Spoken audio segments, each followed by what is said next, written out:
to the voice of college football about this, Mark Rogers. Yes, David. Greenshield. Yes, sir. Yes, this is not good. No, it's not good. Not good. Not good for Illinois. They're not going to be able to finish what has been a great comeback story, winning 2 consecutive games. I was expecting the Illini to run through the Big Ten, complete the sweep, and go 5-3, maybe 6-3 on championship weekend. It's unfortunate. Serious, Mark Rogers? Are you serious? David, if I'm serious, you should probably never watch this channel again. Go ahead. Go ahead. Man. Oh, I'm sorry. I came here partly to vent, Mark. You're going to have to pardon me. I'm sorry. But, yes. I just have to say, I mean, what could be a waste of talent in a season with so much hope and optimism? This goes back to, I just have to say it, Mark, and maybe we'll find out the numbers tomorrow because I'm going to be interested to see the numbers. First of all, I want to start by saying, remember what I said about the Wisconsin situation? Yep. When I had felt that if they had enough players to play, they should play. You know what I mean? So I don't know the exact numbers. I mean, they haven't even given us the numbers yet. Like how many positive tests does Ohio State have? It doesn't meet the Big Ten requirements, or are they under? So I don't know that yet. We don't have that information as of yet. Or have you heard anything? Well, I was just going to go into some of the articles online. I've got a buddy who lives in Columbus who is gathering up some information, and he's texted me a few times, and he has some numbers that he's collected from some Columbus sources that I was going to run down here at some point when I can retrieve those. Sure. Well, I knew you were a man full of connections, Mark, so I thought that thought you would be the right resource here. That's for sure. I'm just trying to be consistent here as far as my point of view. Yep. And say that, bottom line, and I'm not going to say this because it's my favorite team, and they don't have enough, and I think that's what's happening, maybe. If Ohio State has a certain amount of players, but yet they're still, they still have enough players to play, because we're not going to know the names, I don't think. We're just going to know the pure number of positive tests, sure. Correct? Right. I mean, they're not going to come out and say, well, I mean, Clemson came out and said it was Trevor Lawrence, right? They did say it was Trevor Lawrence. I don't know why that's the exception. With every other team, I have not heard of any other particular player. Now, they come out with a list of, I'm trying to think of the term, basically players that are inactive for the game, and then there's speculation based on what was known of other injuries on the team who was listed on that inactivity list because of the virus. But in terms of coming out and stating it, I think that's because Trevor Lawrence went on Twitter himself, I believe. Okay. He went ahead and released the information to begin. Well, okay. I mean, because obviously it's Justin Fields or somebody like that. I mean,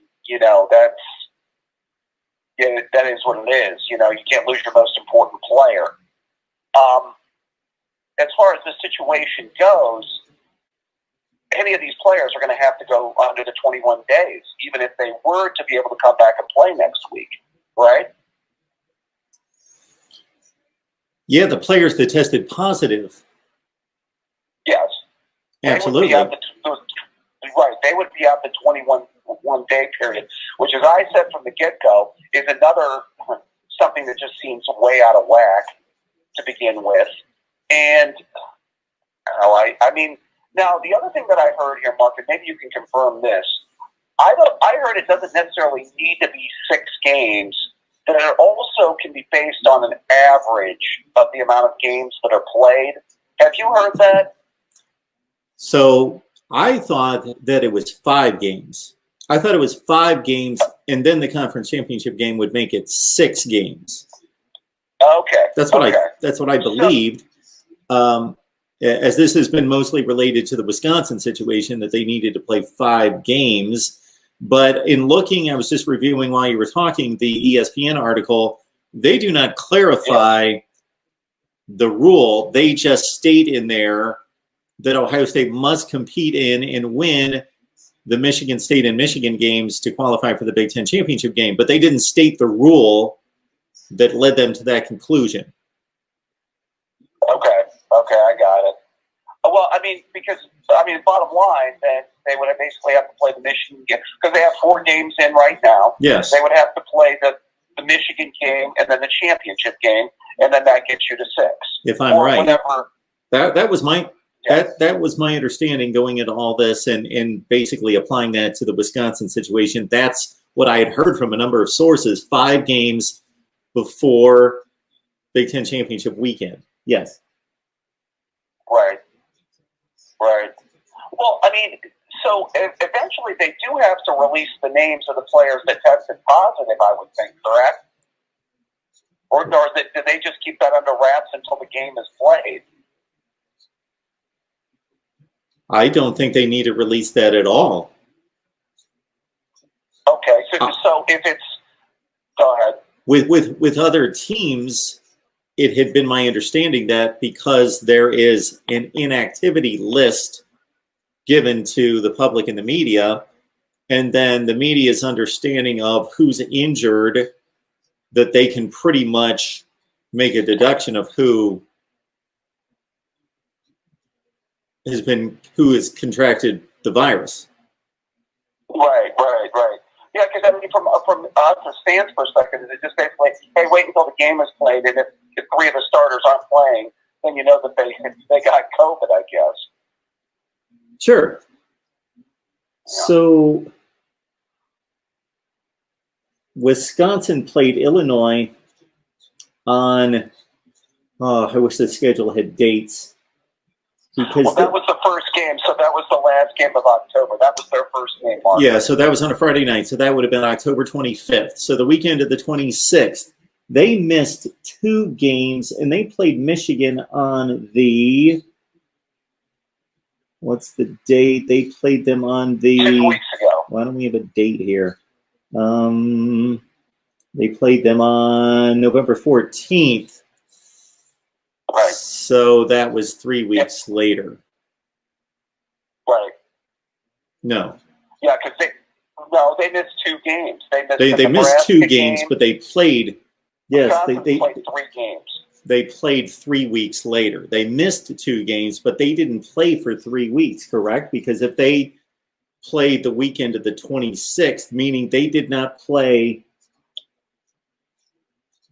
November 7th and October, yes, they did not play Halloween night, October 31st. That was a college football Saturday, October 31st, and November 7th was a college football Saturday. They played Michigan on the 14th, so they missed 2 weeks. So Ohio State, if we can apply this, they will miss, of course, this game. And for sure, the next game. Yeah, so they would play Michigan on the 12th. How many days is that? I know that it doesn't reach the requirement of days. I guess the difference would be that we found out the Wisconsin issue just after they had played Illinois. So if you remember, they played Illinois on a Friday night. We found out sometime on Sunday that Graham Mertz and others had COVID, that they tested positive. Right. So that was right after the game, as opposed to this is right before the game. So this is going to extend another week. Oh, okay. So no, this is Friday, though. If the game's on Saturday. This would have been different had Ohio State played the Indiana game, and then the next day players tested positive, and we would already have 6 days under our belt. Okay. Yeah, I see what you're saying. Yeah. So those Indiana cases, so those cases for Wisconsin, those positives didn't come out. Came out that next day. Yes. It came out that weekend. Yes. Okay, I got it. Oh wow. Well, the plot thickens.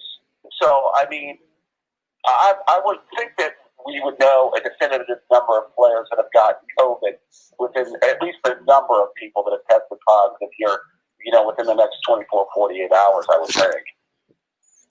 Yes, I would think so. Now, let me see what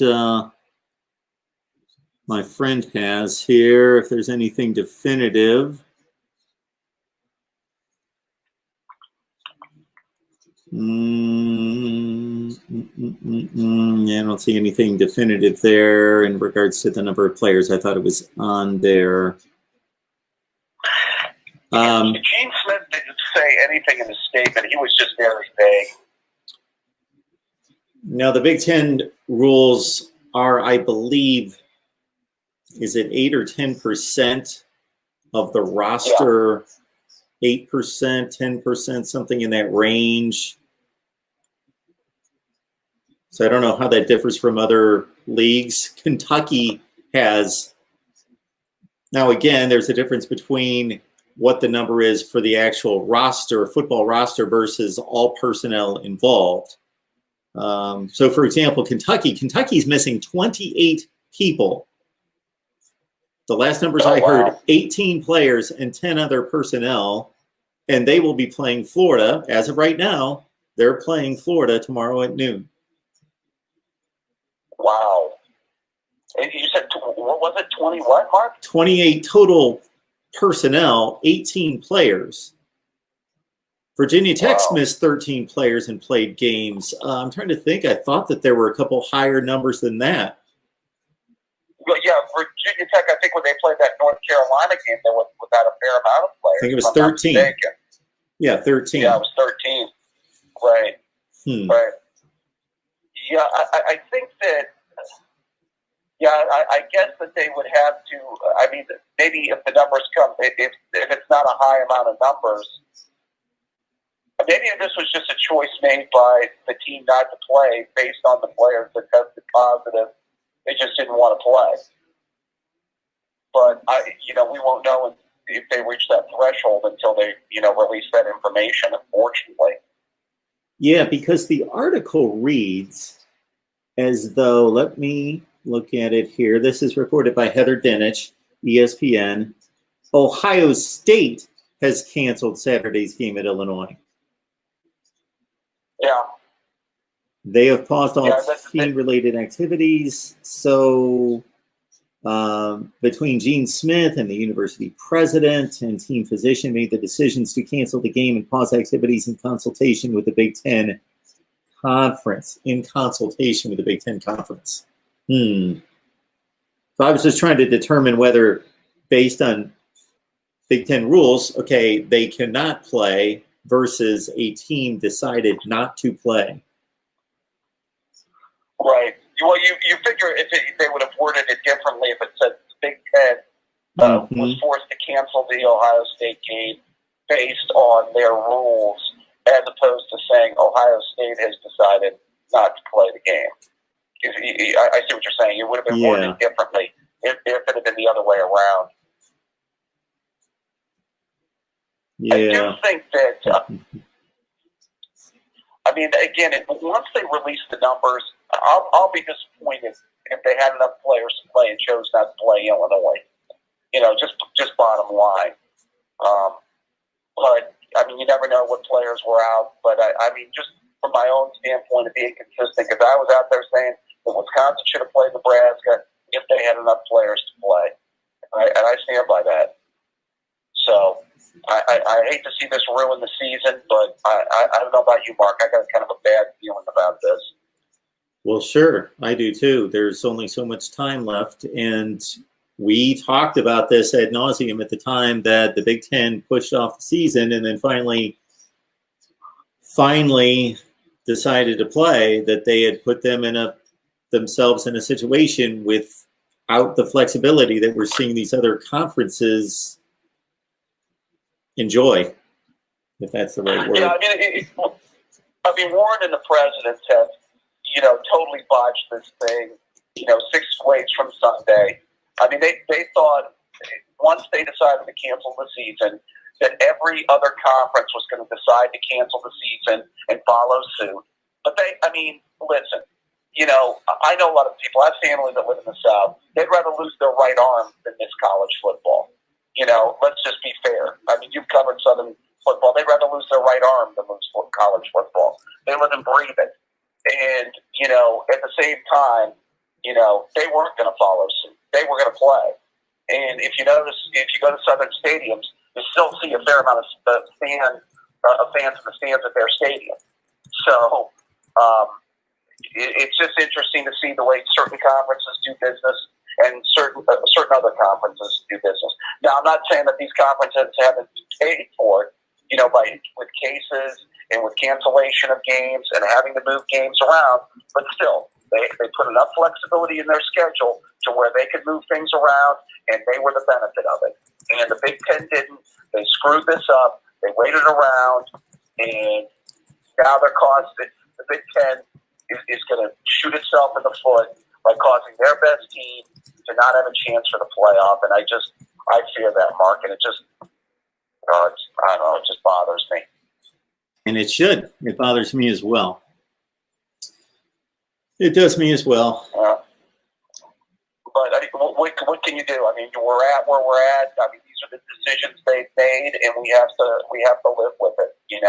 You know something I've never seen, David, and I would love to see this, and I don't know that this will ever see the light of day in regards to actual accurate reporting of all this in whatever faction of society. But since we're dealing with college football, when this is all said and done, or maybe just at the conclusion of this season, even when we're still in the midst of this COVID experience, that there would be a list of not individual names, we don't need the names disclosed, but who contracted this virus, and if symptoms, conditions, level or severity of illness could be categorized in certain ways that are Sure. reasonable logic, and see what percentage of these athletes were affected and in what ways. I would love to see that. Sure. Yeah. I mean, at the time that they contracted it, did they have a high fever? Were they coughing? Did they have the shortness of breath? Were they really, violently ill to the point to where they could not play? And, it's an interesting point. Is that what you're going with? Were they? Absolutely. Right. Because both of you, you and I both know that, and I worked at an establishment for 19 years that certainly would capitalize, and this is not a criticism, would capitalize on the sentimentality of the situation to tell the story of individuals who had a hard time with this. And I don't see those stories. Well, I agree. First of all, there are certain powers that be that have chose to make different decisions about this in certain regions of the country. And again, Mark, college football is kind of a microcosm of this. It really is. It's a microcosm of this, because you can see the states that where they have certain measures as opposed to other states that don't have those same measures. And I get that the case levels and all of that are different in state to state, and I can understand where they're coming from. And I know they had high case numbers in Franklin County, and I heard that. But at the same time, I wonder the same thing you wonder. I wonder if these were to the point where these were really, really healthy players who were capable of playing, but because of the rules that were put in place, they just had no choice and they couldn't play. In reading between the lines, and then hearing comments made by individuals who have spoken with individuals who've contracted it, that we're speaking about, whether that's a Nick Saban or that's a player, I've never heard anything that's been stated in regards to anything severe. I don't want to say that that's all encompassing in any such way. I don't want to go out there and say that. But I watch a lot of this, and I try to, of course, pack my brain with as much information as possible about all that goes on with college football. And any time that somebody has contracted this in the college football world, I have only heard it confirmed that they're doing fine, or I've not heard anything to the negative. Right, right. I haven't either, Mark. I gotta be honest with you, I haven't either. And, unfortunately, we don't know. And, this information isn't privy to the public. So, this is something that we won't know until, like you said, down the road. And it's disappointing. And, we just have to hope that, maybe the Buckeyes get on the field, maybe that last game of the year, and, have their last chance. But until we get more information, I guess it's, we won't know really anything.